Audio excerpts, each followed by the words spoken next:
Did the COVID pandemic freak you out and you're still not over it? Pandemic Trauma and Amygdala Hijack Part 9. You're not crazy and you're not a bad person. You might just be amygdala hijacked. Follow me and like and share and do all the other things with all the bells and all the likes and the follows. If you want to know more, please go back and check out the earlier segments of this series. Also links in my bio if you want to connect with my private practice.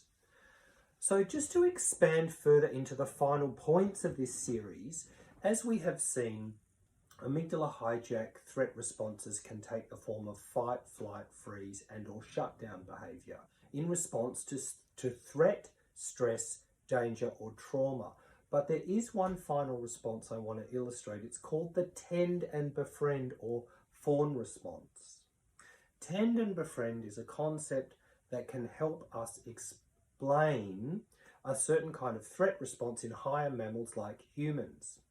When functional, it can map onto the rest and digest response, where we can heal after we've been hurt in community and comfort. And by the way, if you're interested in knowing more about the failure of institutions to help communities in the tend and befriend healing response after major traumas, have a look at some of the criticisms of the institutional response after Hurricane Katrina in New Orleans in the USA, or in an Australian context, have a look at the institutional responses to the Black Saturday bushfires in Victoria, my home state, in 2009. So as I say, when functional, the tend and befriend response can map onto the rest and digest state, where we can heal after we've been hurt in community and comfort. But this tend and befriend or faun response may also take on a darker Machiavellian adaptive quality in personal politics or power politics, which might take the form of, for example, the enemy of my enemy is my friend. And we see this play out all the time in electoral and corporate politics. And we also see it play out sometimes in what can be called mean girl bully scenarios. In dysfunctional social dynamics, it might take the form of people-pleasing behaviour observed in bullying scenarios. And interestingly, the tend and befriend or faun response, this trauma response, might be an adaptation utilised by victims in sexual abuse scenarios that so confused our culture during the Me Too era. By this I'm talking about, ultimately, it's the go along to get along strategy. It might be easiest just to acquiesce and get the traumatic event over as quickly and as painlessly as possible. The victim gets blamed for acquiescence here, when actually what's going on is that it's an adaptive trauma response to something deemed inescapable through the traditional fight, flight, freeze, or dorsal vagal shutdown responses. So what we're talking about is tend and befriend mixed with dissociation.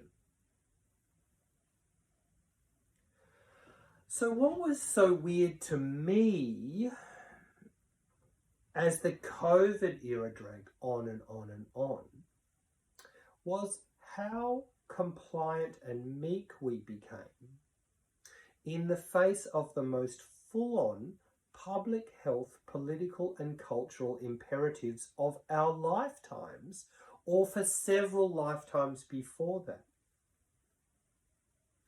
You know, we of the me generation, of the fractious postmodern pre-Borg complex Western societies, You know, we struggle to agree on anything, be it climate change, the Indigenous voice to Parliament, on who are the good guys and the bad guys in the Israel-Palestine conflict.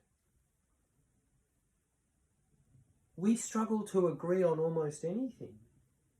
In the social media era, where consensus is breaking down everywhere and authority is being questioned everywhere, but because of the virus, we, in pan-cultural lockstep, initially and continuously agreed for years and years and continue to participate in unprecedented impositions of control onto every element of society in the name of pandemic virus mitigation. And I'm asking psychologically, how did this happen? Now, perhaps this point is not relevant for those who don't feel traumatized, but for those who do feel traumatized, I'm suggesting in the context of COVID and the mass adoption of COVID-era long-term and heavy-duty emergency measures, that our consent responses to these measures on a psychological level may have been less about true, fully informed consent and more about attend and befriend trauma response. Our consent might not have come from our cognitive higher selves, our wise mind, our rest and digest state, our nervous system regulated state, but rather that is not from a place where we were free to follow the dictates of our own consciences, and more about a kind of tend and befriend or people-pleasing trauma response directed to the state and the organs of social control in the face of an overwhelming, totalising, all of society, full throttle COVID plan. A traumatised tend and befriend consent rather than a wise mind, emotionally regulated consent.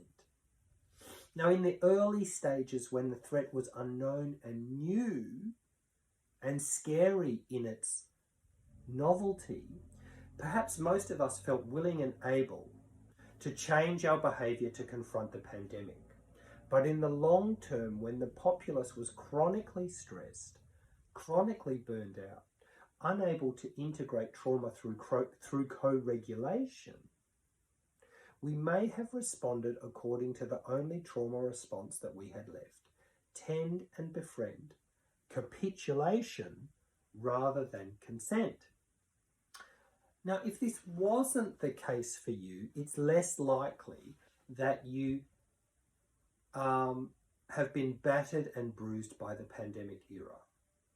But if this does ring a bell for you, it's more likely that you are still troubled by pandemic era trauma issues that you might be struggling to get past or traumatized. And I hope the concepts and reflections relating to amygdala hijack might help to uncover some of the behind the scenes subconscious currents and triggers that might have run you and might still be running you.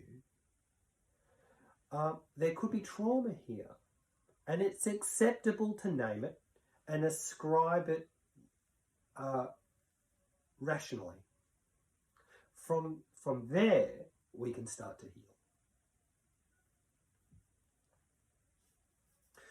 So in conclusion, what I'm offering here is some hypotheses in good faith, with a hope that we can courageously and in an open-minded and curiously spirited way turn towards recent events as it relates to COVID, rather than avoid, rationalise, deny or turn away from what is arguably the most enormous event of our lifetimes. As a clinical psychotherapist, I'm offering a few thought threads about the big T and little t trauma phenomena that accompanied and intertwined with the terrible events of the recent virus era. I'm not saying that everything that I've described here is factually or conceptually unassailable. In fact, I'm sure that there are errors in my thinking, because what went on during COVID was so weird and complex and awful. I believe we are all struggling to come to terms with our own and with others and with societal and organisational reactions to the pandemic. And so I encourage, in the spirit of honest inquiry and honest debate, in good faith, I encourage people to engage with what I've offered and improve it and critique it or embrace it or expand it or debunk it. I'm not personally wedded to this stuff. I'm simply trying to throw my little bit into the mix to help us try and come to terms with all of this stuff, so that we might ultimately come to a fuller, more higher utility understanding of our wild recent history. And also, it must be said in conclusion that this is not meant to be a political statement for this political party or against another political party, or for this COVID stance or against some other COVID stance. But rather, this is meant to be a humanistic statement about the psychology and trauma of the COVID era and why perhaps some may be struggling in post-pandemic societies. The first step, as I say, to healing and integration is to attempt to understand the why and how. That's what I'm trying to offer here. The next steps, well, who knows? Let me know if there would be any utility in providing a bite-sized therapy on what one might be able to do if the material in this post resonates and you are traumatized and you are the pandemic bruised and battered and you do want to recover, you do want to reintegrate, you do want to transcend from pandemic era amygdala hijack trauma. If you might be struggling to recover and reintegrate and re-regulate after the COVID trauma era. So in final conclusion, I want to say thank you for your attention. And please take